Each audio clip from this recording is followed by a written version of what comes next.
یار ووټونه خو موږ په خپله نه استعمالوو. عوامي نېشنل پارټۍ ته دواړو. السلام علیکم ګرانو کتونکو، زه یم اسلم اڅکزی. لکه څنګه ستاسو ته معلومه ده چې په 8 فروری باندې په ټوله پاکستان کې د صوبایي او د قومي اسمبلی ټول ټاکنې را روانې دي.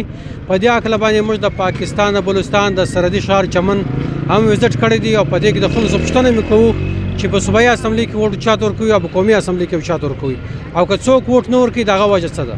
را سره مل اوسئ. په 8 تاریخ باندې ووټونه دي، صوبایي اسمبلی کې شنه ووټ چاته ورکوي او قومي اسمبلی یو چاته ورکوي. هغه په دې وجه لار بنده ده، کاروبار ولاړ دی، شی نشته، نو په دې باندې ووټ نه کوو. یعنی احتجاجاً ووټ نه استعمالوي؟ یاره خاص یې نه استعمالوو. په 8 تاریخ باندې ووټونه دي، صوبایي اسمبلی دم د قومي اسمبلی دم. په صوبایي اسمبلی باندې ووټ چاته ورکوي، په قومي اسمبلی چاته ورکوي. والله زموږ ووټ دی، زموږ ووټ دروازه ده، زموږ دروازه بنده ده، موږ احتجاجاً ووټ سره نه منو نه کوو، و موږ ووټ چاته نه ورکوو. اسمبلی باندې په قومي اسمبلی باندې صوبایي اسمبلی باندې چاته ووټ ورکوي، په قومي اسمبلی چاته ورکوي. عوامي نېشنل پارټۍ ته دواړو ورکوو. ډېر مننه. صوبایي اسمبلی باندې قومي اسمبلی یو چاته ورکوي. یاره دواړه ووټونه د عمران خان دي، د پی ټي آی د خوا څوک ولاړ دي، دواړه ووټونه د هغوی. ته به صوبایي اسمبلی باندې ووټ چاته ورکوي او په قومي اسمبلی چاته ورکوي؟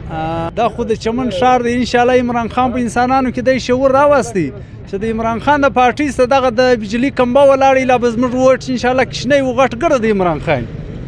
ډېره مننه. ورکوي او د قومي اسمبلی هغه به چاته ورکوي؟ صوبایي هغې به انشاءالله کیپټن صاحب ته ورکوو او د قومي هغې به مشر محمد خان صاحب. ډېره مننه. په صوبایي اسمبلی باندې ووټ چاته ورکوي او په قومي اسمبلی چاته ورکوي؟ انشاءالله جمعیت علما اسلام ته به مولوي صلاح الدین صاحب ته به. صوبایي اسمبلی باندې چاته ورکوي؟ غوث الله صاحب ته به. صوبایي اسمبلی کې ووټ چاته ورکوي او په قومي اسمبلی کې چاته ورکوي؟ بسم الله الرحمن الرحیم. زموږ ووټ چې دی په خپله زما ووټ هغه صوبایي قومي دواړه د جمعیت علما اسلام. ته ووټ چاته ورکوي؟ زه یو محمود خان ته ورکوم خپل ووټ. خو غټ کې کشنی ووټ چاته ورکوي؟ کشنی ووټ اصغر خان. فرو چاته ووټ ورکوي؟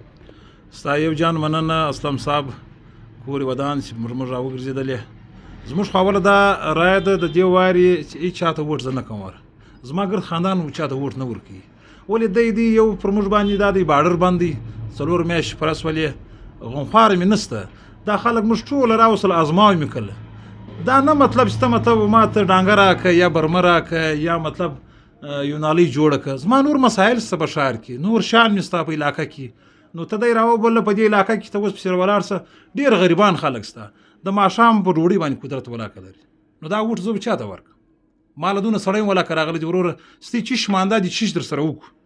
دا خلک موږ ګرد ازما وکړو، هېڅ چاته ووټ نه ورکوم دې وارې. او دوی وایي چې ووټ بعضې وایي چې جنت له پر ځای، بعضې وایي چې پښتونستان جوړوم. نو دا اختلافات دی که دا اوس ته یاد کړه دا اختلافات یا د ازما رایه به انشاءالله صحیح وي. ډېره مننه. راځو بل ملګري لره. ته ووټ چاته ورکوي صوبایي اسمبلی باندې؟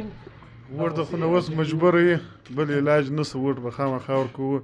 زما نظر دا دی چې صوبایي اسمبلی لپاره کیپټن عبدالخالق او غټ ووټ نو مشر محمد خان. مننه. ته به ووټ چاته ورکوي؟ زه به انشاءالله ووټ کیپټن صاحب ته ورکوم او غټ ووټ چې مې دی هغه انشاءالله د مولوي صلاح الدین صاحب دی. کشنی ووټ چې دی هغه د کیپټن صاحب ته ورکوم. انشاءالله کیپټن صاحب په دې وطن کې ډېر کارونه کړي دي، ډېر کارګري کړې ده. انشاءالله ډېر خلک دې خوشحاله دي. انشاءالله دا ګټې موږ هم ورکوو، الله دې راولي. ډېره مننه.